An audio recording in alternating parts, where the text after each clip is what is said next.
Today we're going to hop onto the POV of Nupo as he plays alongside Ruwan against Power in this most recent RLCS Major. This is the 1-2 round in the Swiss, so the losing team will be eliminated from the tournament, and the winning team will have one more chance to try and qualify for top 8. So a very important match, and a match that I think helps highlight the fact that Nupo was a one-man army. For better or for worse, everything that was happening for Ruwan went through Nupo, and I'll leave it up to you to decide as he goes to the ceiling, gets a reset, almost doubles it.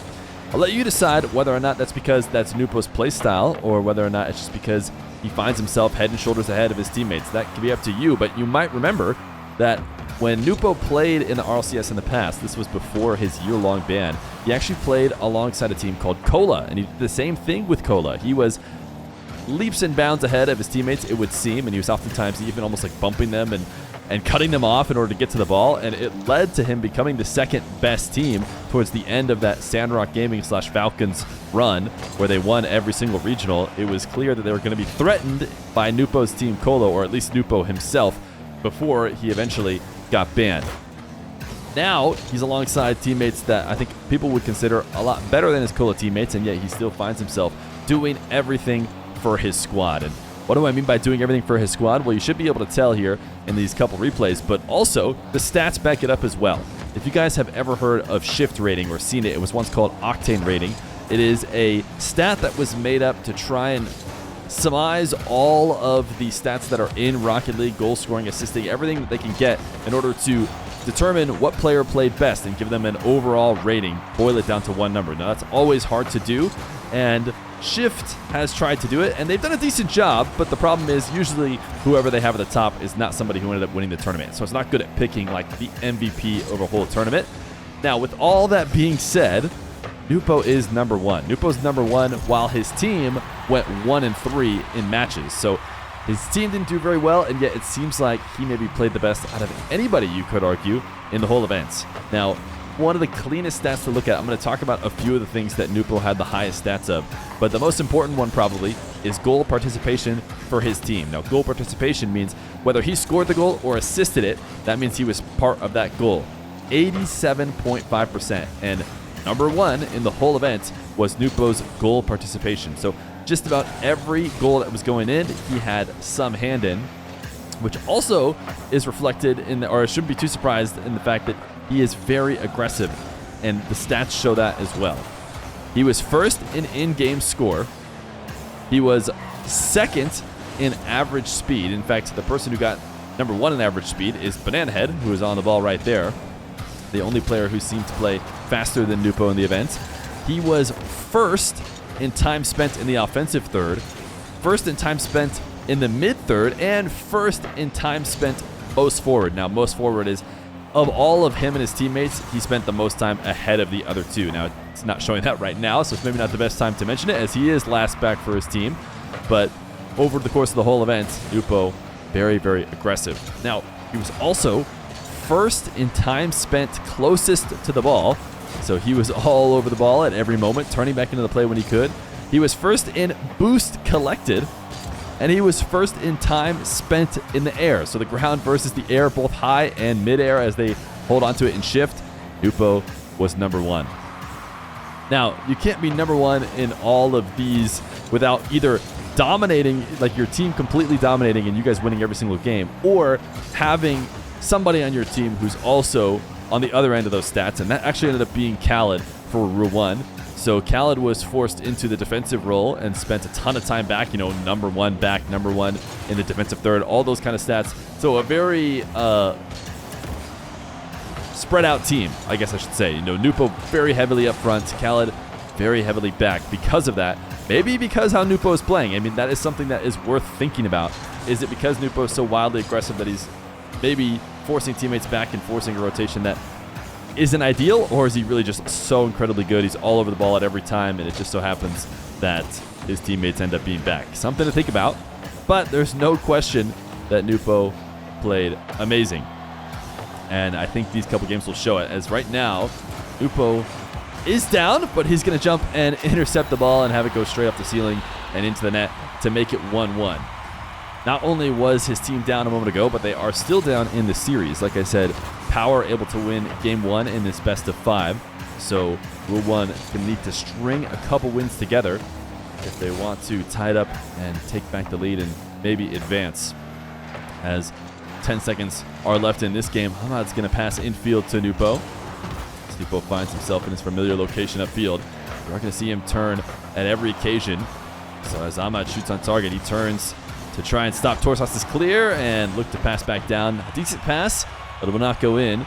And instead, we head to overtime, where Nupo gets to go on the kickoff, which I imagine works best for Rule 1 by putting Nupo already upfield. He sees Ahmad coming off the back wall, trying to give an option in terms of a pass, but Ahmad taking a straight dribble down the center of the field. Again, Nupo recognizing his opportunity to be on the attack, turns upfield and prepares for this nasty shot that he doubles off the back wall and is able to get a goal. I bet you Khaled gets assisted here. It's actually a pretty funny assist as Ahmad bumps Khaled into the ball, and then that passes out to Nupo, who slams it to the back wall as hard as he possibly could. Fever was trying to get up there in time and couldn't, and then a perfect slot top right. Goes to show just how talented Nupo is. But we're going to head to another game from this same series. Talking about records set by Nupo, we are heading to a game in which I think he had the second highest score of anybody in the major. Now, that is not including overtimes. I think he actually had the #1 score in overtime, but it was just a 0-0 game that went into double overtime pretty much with G2. So instead of covering that one, this is one that didn't go into overtime and was just spectacular in regulation. Now, Rule 1 were, of course, able to win Game 2 and tie the series up 1-1, but that was responded with a power win that made it so that it is now 2-1 in the series in favor of Power. A little air dribble into a demo for Nupo will get his team his first goal. So just make sure you know the context of this game as we watch. We'll see how Nupo likes to play this RLCS match. Now, looking at field, he was maybe expecting a drop there. Very low boost, mostly just wanting to rotate upfield.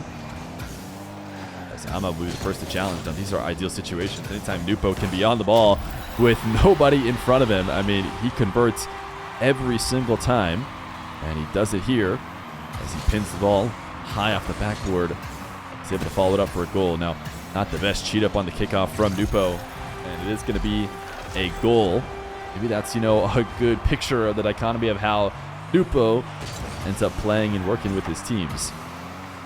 This time, he'll be the back flipper on the kickoff as he allows Ahmad to go forward. Khaled cheats up, and now shot on target, forced out by Nupo. Khaled on the air dribble, smart to try and leave it for Nupo, but intercepted by the fastest player at the event, Banana Head.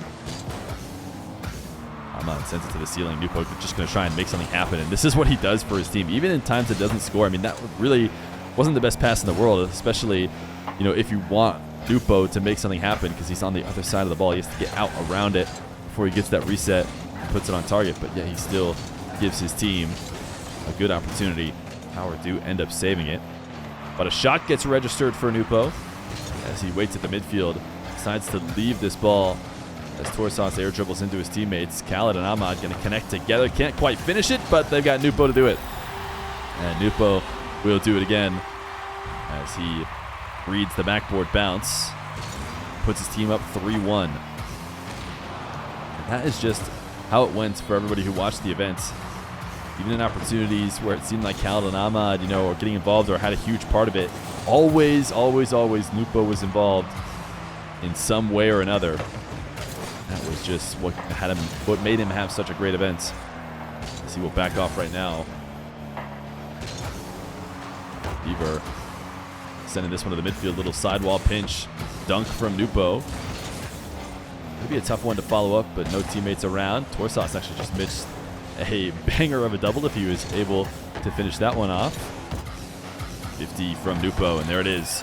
Khaled with the finish, but the slowdown play from Nupo is what gets that bucket. If he goes too hard into that challenge, ball might go flying off somewhere, but he knew he could read the defender and force it out to his teammate now. Fever, a high pop. Nupo puts that on target, so that gets registered as a shot, and it is a save. So it is still just a 4-1 lead.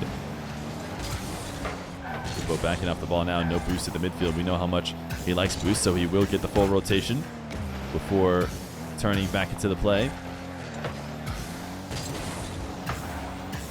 See him trying to scheme up at midfield at any point if he can. Only backing off when he knows he really has to. As Khaled misses here, Nupo going to play this one safe, and it's a double air dribble. They clash into each other and give the ball up. Nupo, low 50 on the goal line. Doesn't leave his team in the best position, but not much he could do.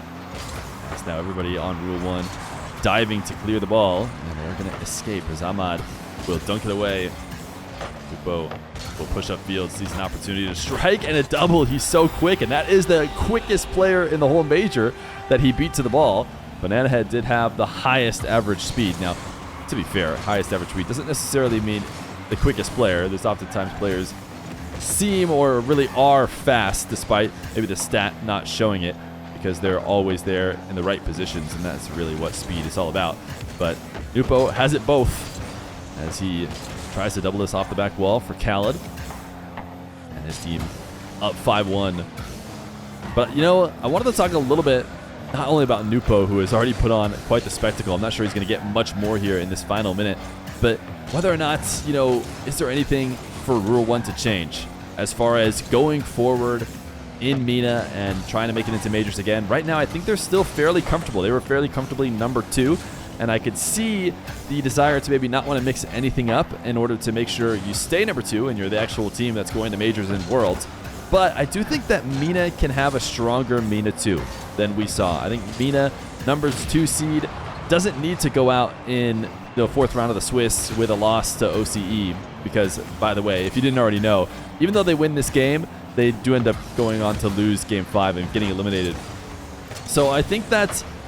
I don't know what the answer is in terms of what any of these teams should do. I think you need to be a little bit more involved internally and maybe a little bit more aware of who's playing great on other teams. I know I have suggestions, but I never seem to know exactly what teams are going to do. I think there probably is something to do. I think if Rule 1 come back as this same squad, I expect a similar performance to this major. I don't think they're necessarily going to turn it around and show, you know, the level of the MENA 2 seed that I think MENA can show.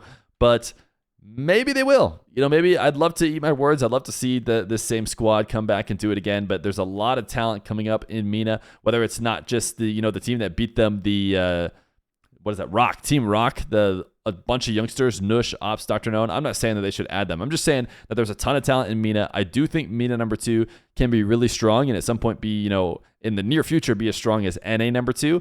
But the reality is that's just not where this Rule 1 squad was at. Nupo was trying to do it all. Whether that's the answer or not, we'll have to see in the future.